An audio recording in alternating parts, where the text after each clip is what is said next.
நீங்கள் பார்த்து கொண்டிருப்பது உங்கள் ஜாஷ்வா டிவி. சகல ஜனங்களுக்கும் நற்செய்தி.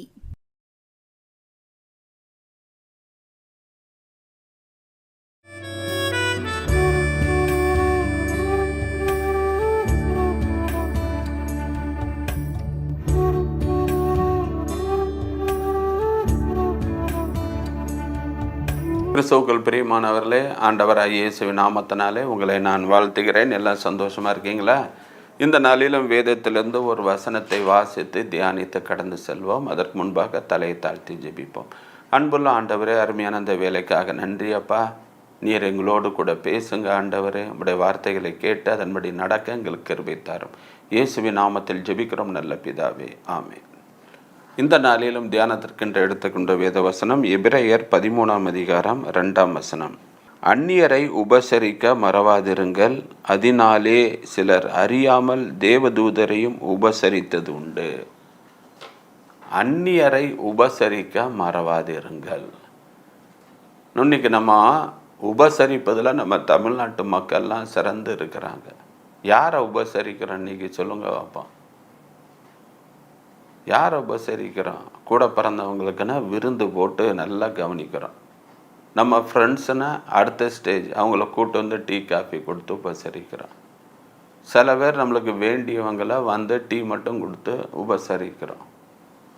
ரொம்ப கூட பிறந்தவங்க அப்படி இப்படின்னா வந்து வீட்டில் வந்து 1 நாள் 2 நாள் தங்கி இருந்து விருந்தும் மருந்தும் போட்டு நல்லா உபசரிக்கிறோம். ஆண்டவர் உங்களுக்கு தெரிந்தவர்களை உபசரிங்கள், உங்களுக்கு வேண்டியவர்களை உபசரிங்கள், உங்களுக்கு வேண்டப்பட்டவர்களை எல்லாம் உபசரிங்கள் அப்படி சொல்லவே இல்லை. அந்நியரை உபசரிக்க மறவாதிருங்கள். பவுல் அதைத்தான் சொல்கிறார். அந்நியர் நீங்கள் வந்து பார்த்தீங்கன்னா வந்து இது எழுதப்பட்ட காலத்தில் பவுல் வந்து எந்த அர்த்தத்தில் சொன்னார்னா, ஒருத்தன் வீட்டிலேருந்து துரத்தப்பட்டவன் அவன் ஆண்டவரை ஏற்றுக்கொண்டதுனால அவனை வீட்டை விட்டு துரத்திருப்பாங்க. இல்லது வந்து அவன் ஒன்று வீடு வாசல் இல்லாமல் ஒரு வேற யாராவது ஒரு அனாதையாக இருந்திருப்பான். அப்போ அந்த வீட்டுக்காரங்களுக்கும் அவங்களுக்கும் சம்பந்தமே இல்லை. அவன் யாரோ இவன் யாரோ, இவங்க தான் அந்நியர்கள். அவங்க வந்து விரட்டப்படும் பொழுது அவங்க உங்கள் வீட்டுக்கு வந்தால் அவங்களுக்கு நீங்கள் உபசரியுங்கள், கூடுமானவரை வீட்டில் தங்குவதற்கு அனுமதி கொடுங்கள். அந்த காலத்தில் அப்படிலாம் உண்டுங்க. முந்தைய நம்மளை மாதிரி லாட்ஜி இதெல்லாம் கிடையாது. அந்த காலத்தில் சத்திரம் உண்டு. சில பேர் என்ன பண்ணுவாங்க, யூதர்கள் தங்கள் வீட்டில் ஒரு ரூமை ஆயத்தம் பண்ணி வச்சு இந்த பண்டிகை காலம், பஸ்கா பண்டிகை இந்த மாதிரி டயத்துலலாம் அந்த ரூமில் தங்குவதற்கென்று இடத்த கொடுத்து உபசரிப்பாங்களாம். அதனால தான் இயேசு பிறந்த பொழுது யோசேப்பும் மரியாலும் ஒவ்வொரு வீடாக போய் தங்குறதுக்கு இடம் கேட்டால் எல்லா வீடும் ஃபுல்லு. ஏன்னா அகஸ்தராயன் குடிமதிப்பு எழுதுறத சொன்னதுனால எல்லா ஊர்லேருந்து ஜனங்கள் வந்துட்டாங்க. இப்போ ஊர் எல்லாம் ஃபுல்லு, எல்லா வீடும் ஃபுல்லு, எல்லா சத்திரம் விடுதி எல்லாம் ஃபுல்லாகிருச்சு. அப்படி வர்றவங்கள உபசரியுங்கள். அவங்க யாரோ எவரோ, ஆனால் குடிமதிப்பு எழுதுறதுக்குன்னு வந்துட்டாங்க. அவங்களுக்கு ஒரு ரூமை கொடுத்து நீங்கள் இதில் தங்குங்க, அவங்களுக்கு சாப்பாடு கொடுங்க. அதை நினைவு கூர்ந்து தான் இங்கே பவுல் சொல்கிறாரு, உங்களுக்கு வேண்டியவங்க உங்களுக்கு தெரிஞ்சவங்க இவங்களை உபசரிக்கிறத நான் சொல்லலை. உங்களுக்கு தெரியாத முன்பின் நபரை நீங்கள் உபசரிங்க. அதை நம்ம செய்கிறோமா? செய்வதே கிடையாது. வெளியே இருந்துக்கிட்டு அவங்க யார் நம்மளுக்கு தெரியாதவங்க. சிலவங்க பேசக்கூட மாட்டாங்க, சிலவங்க வெளியே இருந்தே பேசி அனுப்பிடுவாங்க. பவுல் நம்மளுக்கு அப்படி சொல்லவே இல்லை. அந்நியரை தான் நீங்கள் உபசரிக்கணும். அதைத்தான் இங்கே நம்ம சொல்லப்பட்டிருக்கிறது. அந்நியரை உபசரிக்க மறவாதிருங்கள் என்று சொல்லப்பட்டிருக்கிறது. ஏன் அந்நியரை உபசரிக்கணும் அப்படின்னு பவுல் சொல்கிறாருன்னா, கொஞ்சம் ஃப்ளாஷ்பேக்கெல்லாம் கொஞ்சம் நினச்சி பாருங்கன்னா அன்னைக்குள்ள ஜனங்களுக்கு தேவன் சொல்கிறார். உபாகமம் 10:19 நீங்கள் அந்நியராய் இருந்தபடியினால் அந்நியரை சிநேகிப்பீர்களாக. நீங்கள் எகிப்தில் அடிமைத்தனத்தில் இருந்தீங்களா? அப்போ நீங்களாம் அந்நியர் தானே, நீங்கள் அந்நியராக தானே இருந்தீங்க. அதனால தான் அந்நியராக அவங்க உங்களுக்கு சோறு போட்டு நீங்கள் எகிப்து விட்டு கிளம்பும் போது வீட்டில் உள்ள நகைகள் எல்லாம் கொடுத்துக்கிட்டு உங்களுக்கெல்லாம் அனுப்புனாங்களே, அதை நினைவு கூறுங்க. எகிப்தில் நீங்கள் அந்நியராக இருந்ததுனால இப்போ அந்நியராக இருக்கிறவங்கள நீங்கள் உபசரிக்க. அது மட்டும் இல்லை, ரோமர் 12ஆம் அதிகாரம் 13ஆம் வசனத்தில் அந்நியரை உபசரிக்க நாடுங்கள், முயற்சி செய்யுங்க. யாருக்காவது செய்யணும். இன்றைக்கி நிறைய பேர் பார்த்திங்கன்னா நிறைய பேருக்கு உதவி செஞ்சுருக்காங்க. கல்யாணத்தை நடத்தி கொடுத்துருப்பாங்க, ஆஸ்பத்திரி செலவு எடுத்திருப்பாங்க. எனக்கு தெரிஞ்ச ஒரு நண்பன் எங்கே கண்டாலும் நின்று விசாரித்து என் கூட பேசிட்டு போவான். காரணம் என்னென்னா, அவனை படிக்க வச்சேன். என் ஃப்ரெண்டுடைய தம்பி அவன். ஒரு வட்டம் அவனை சந்தித்தேன். என்னடா செய்கிறேன்னா, நான் வேலைக்கு போகிறேன். என்னடா நீ தான் ஃபஸ்ட் கிளாஸ் மார்க் எடுத்திருக்கல, பெரியாண்ட வேலை, படிக்க வசதி இல்லை, எங்கள் வீட்டில் எங்கள் அம்மாவும் அப்பாவும் வேலைக்கு போன்ட்டாங்க. இல்லை, நான் உன்னை படிக்க வைக்கிறேன், நீ படி. அவனை பிகாம் படிக்க வச்சேன். இன்றைக்கி நல்ல பொசிஷனில் நல்லா சம்பாதிக்கிறான். அன்னைக்கு மட்டும் என்னை படிக்க வைக்காட்டி நான் அச்சாவிஸ் வேலைக்கு தான் போயிருப்பேன் அப்படின்னு.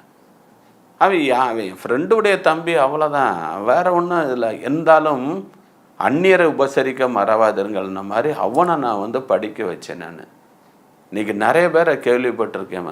முன்பின் தெரியாதவங்க ஊழியக்காரன் வருவாங்க, சர்ச்சு கட்டணும், இல்லது சாப்பாட்டுக்கு வழி இல்லை, இல்லது என் பிள்ளைக்கு ஆப்ரேஷன் செலவு, இல்லது என் பிள்ளைக்கு திருமணத்துக்கு செலவு, ஏதோ ஒரு காரியத்துக்கு வரும்போது அவங்க பிரதிபலன் பாராமல் அள்ளி கொடுப்பாங்க.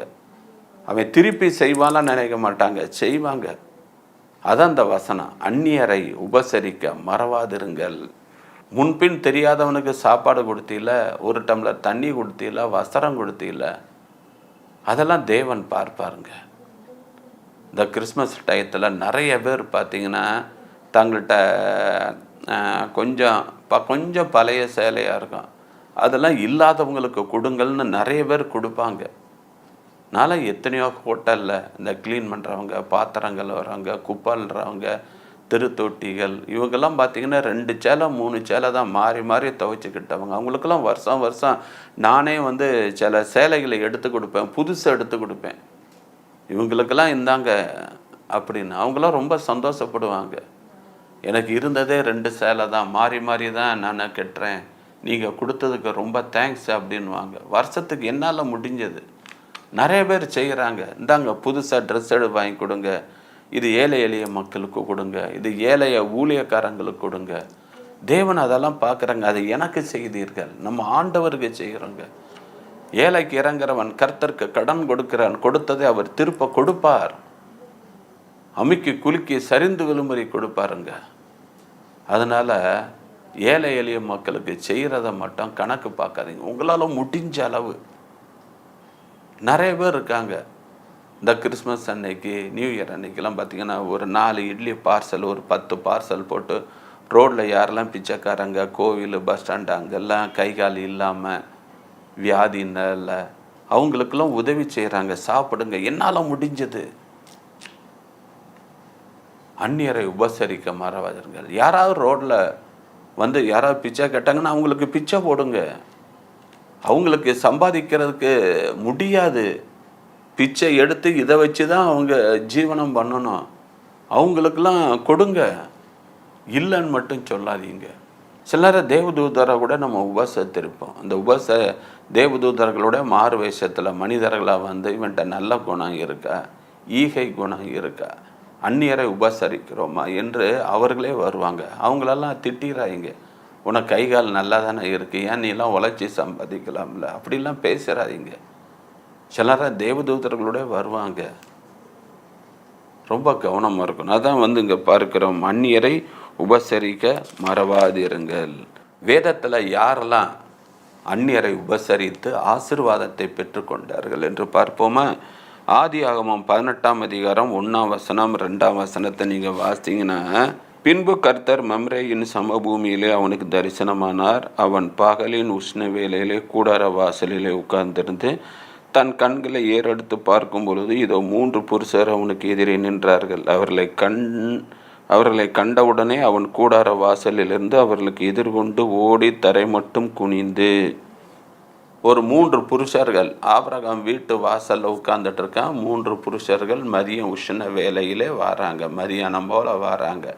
உடனே பணிந்து கொண்டு நேரம் அங்கே போய் 6ஆம் வசனத்தில் ஆபிரகாம் தீவிரமாய் கூடாரத்தில் சாராரிடத்தில் போய், நீ சீக்கிரமாய் 3 படி மெல்லிய மாவு எடுத்து பிசைந்து அப்பம் சுடு. ஆபிரகாம் ஆட்டு மந்தைக்கு ஓடி ஒரு நல்ல இளங்கன்றை பிடித்து வேலைக்காரன் கையிலே கொடுத்தான். அவன் அதை சீக்கிரமாய் சமைத்தான். அந்த 3 புருஷர்கள் வராங்க. உபசரிக்கிற ஒரு நல்ல குணம் இருக்கு. அங்கே சாரால் வந்து, ஐயோ எனக்கு வயசான காலத்தில் எனக்கு இது வரையா, சும்மா கண்டவங்கெல்லாம் வருவாங்க, எனக்கு இதான வேலை, சும்மா இருக்க மாட்டேறேன்னு கடிந்து கொள்ளலை. ஆபிரகாம் சொன்ன உடனே அவளும் செய்தால், வேலைக்காரனும் செய்கிறாங்க. 3 பேருக்கு நல்ல விருந்து. அது யாருன்னு பார்த்தா அது இயேசு கர்த்தர். அந்த 3 பேருக்கு நல்லா உபசரித்ததுனால அங்கே 2 காரியம் நடக்கு. ஒன்று, ஆண்டவர் சொல்கிறார், அடுத்த வட்டம் வரும்போது உன் கையில் ஒரு குழந்தை இருக்கும் அப்படின்னு. சோதங்குமா, இது லோத்துடைய குடும்பம் பட்டணத்தில் அழிக்க போகிறேன்னு உன்னை திறப்பில் நிற்கிறேன். ஆண்டவரே, எங்கள் அன்னை குடும்பத்தை பாதுகாத்து கொள்ளுங்க, லோத்து குடும்பத்தை பாதுகாக்கணும், திறப்பில் நிற்கிறேன். அப்போ ஒரு குழந்தை பாக்கியமும் கிடைக்கிறது, அதே நேரத்தில் லோத்து குடும்பமும் பாதுகாக்கப்பட இவன் திறப்பில் நின்று அந்த குடும்பத்துக்காக திறப்பில் நிற்கிறான். அதுபோல தான் நீங்களும் உங்கள் வீட்டுக்கு யார் வந்தாலும் சரி, முறுமுறுக்காதீங்க. கரெக்டாக சாப்பிட்ற நேரம் பார்த்து வந்துடுறாங்க சொல்லாதீங்க.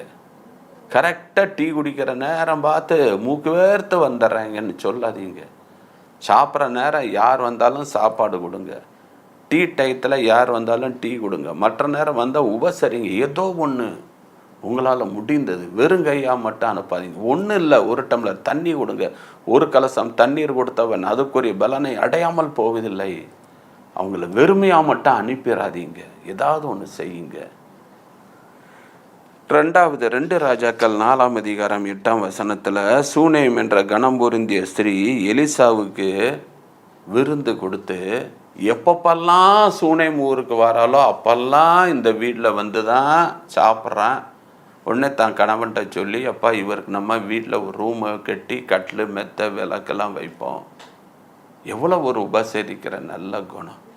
அந்த உபசரித்ததுனால தான் அங்கே அவளுக்கு 2 நன்மைகள் கிடைக்கிறது. என்ன நன்மைனா, குழந்தையே இல்லாதவளுக்கு குழந்தை பாக்கியம் கிடைக்கிறது. இழந்து போன எல்லாவற்றையும் அவன் மீண்டும் பெற்றுக்கொள்வதையும் பார்க்கிறோம். எவ்வளவு நன்மையான காரியம் நடக்க. 2 ராஜாக்கள் 8ஆம் அதிகாரம் 6ஆம் வசனத்தில், பஞ்ச காலத்தில் தீர்க்கதரிசி தான், நீ போ எகிப்துக்கு போனோன்னே போனால் போயிட்டு திரும்பி வந்தால் இவருடைய வயக்காடு எல்லாம் இன்னொருத்தையும் ஆக்குப்பை பண்ணிட்டான். அவன் இதெல்லாம் கொடுக்க முடியாது, நீ செய்கிறத செய்ய. நேராக ராஜாட்டா போகிறான். அங்கே வந்து கேஆசி இருக்கான். நான் சொன்னேன்ல, ஒரு பிள்ளை உயிரோடு கூட எழுப்பினார்னு, அது அந்த தாய் இவ தான். ஒன்று உனக்கு என்னம்மா பிரச்சனை, நடந்த காரியத்தெல்லாம் சொல்கிறான். உடனே அவனை கூப்பிட்டு, அந்த 7 வருஷம் இவ அந்த பஞ்சத்துக்குரியது விளைச்சல் எல்லாம் அவளுக்கு என்னென்ன வேணுமோ எல்லாத்தையும் கொடு, இழந்தவைகள் எல்லாத்தையும் அவள் பெற்றுக்கொண்டா. உபசரித்ததுனால அவள் நன்மைகள் 2 நன்மைகளை பெற்றுக்கொண்டார். லீதியால குறித்த அப்போஸ்தலர் 16ஆம் அதிகாரம் 15ஆம் வசனத்தில், பவுல் பிரசங்கத்தை கேட்டு தொடப்பட்டு ரட்சிக்கப்பட்டவள் தான் இந்த லீதியால். எப்போல்லாம் பவுல் வராரோ அப்போல்லாம் வந்து லீதியால் வீட்டில் தங்குறாரு. பவுல் சிறைச்சாலையிலேருந்து திரும்பி வந்தோடனே அந்த டீம் ஆட்கள் பவுல் குரூப்பில் உள்ள எல்லாருக்கும் அங்கே தான் தங்கி சாப்பாடு கொடுத்து அவள் நல்ல உபசரிப்பதை பார்க்கிறோம். பார்த்தீங்களா, பிலிப்பு பட்டணத்தில் சபை உருவாகுவதற்கு இந்த பெண்ணு தான் காரணம் என்று நாம் பார்க்கிறோம். நீங்களும் உபசரிங்க. வீட்டுக்கு யார் வந்தாலும் உபசரிங்க. முகம் கோணாதீங்க, முறுமுறுக்காதீங்க. சந்தோஷமாக உங்களால் என்ன முடியுமோ அதை செய்யுங்க. அவங்க மனதார உங்களை வாழ்த்துவாங்க, உங்களை மனதார ஜெபிப்பாங்க, ஆண்டவரே இவங்களெல்லாம் ஆசீர்வதிங்கன்னு. அப்போ நீங்களும் இனி வருகின்ற நாட்களிலே, இதுவரை நீங்கள் ஒருவேளை முறுமுறுத்திருக்கலாம், இனிமேல் முறுமுறுக்காதீங்க. சாப்பாட்டுக்கு நேரத்துக்கு வந்தால் சாப்பாடு கொடுங்க, டீ டயத்தில் வந்தால் டீ கொடுங்க, ஒன்றும் இல்லாட்டி ஒரு டம்ளர் தண்ணியை கொடுத்து அவங்க மனதை குளிர பண்ணுங்க. ஏதோ ஒன்று செய்யுங்க, ஏதோ ஒன்று. அந்நியரை உபசரிக்க மறவாதிருங்கள். இன்றைக்கி இந்த தீர்மானம் எடுப்போமா? தலையை தாழ்த்தி ஜெபிப்போம். அன்புள்ள ஆண்டவரே, அருமையான அந்த வேலைக்காக நன்றி. அந்நியரை உபசரிக்க மறவாதிருங்கள் என்று சொல்லியிருக்கிறீரப்பா. அந்நியரை நாங்கள் இனி உபசரிக்க முறுமுறுப்பு இல்லாமல் சந்தோஷத்தோடு உபசரிக்க, உபசரிப்பதனால் உண்டாக்கும் நன்மைகள், தேவன் கொடுக்கின்ற ஆசீர்வாதங்களையும் நாங்கள் தெளிவாக ஆண்டவரே வேதத்தின் மூலமாக கற்றுக்கொண்டோம் ஆண்டவரே, நாங்கள் இனியும் அந்நியரை உபசரிக்க கிருபை தாரும், முறுமுறுப்பில்லாமல் உபசரிக்க கிருபை தாரும். அப்படிப்பட்ட கிருபையை எங்களுக்கு கொடுத்தரலாம். இயேசுவின் நாமத்தில் ஜெபிக்கிறோம் நல்ல பிதாவே, ஆமென். கிறிஸ்துவுக்குள் பிரியமானவர்களே, இந்த செய்தி மிகவும் பிரயோஜனம் உள்ளதாக இன்றைக்கு நினைக்கிறேன். உங்கள் ஜெபத் தேவைகள் எங்களுக்கு தெரியப்படுத்துங்கள். உங்களுக்காக நாங்கள் ஜெபிக்கிறோம். God bless you. God bless you.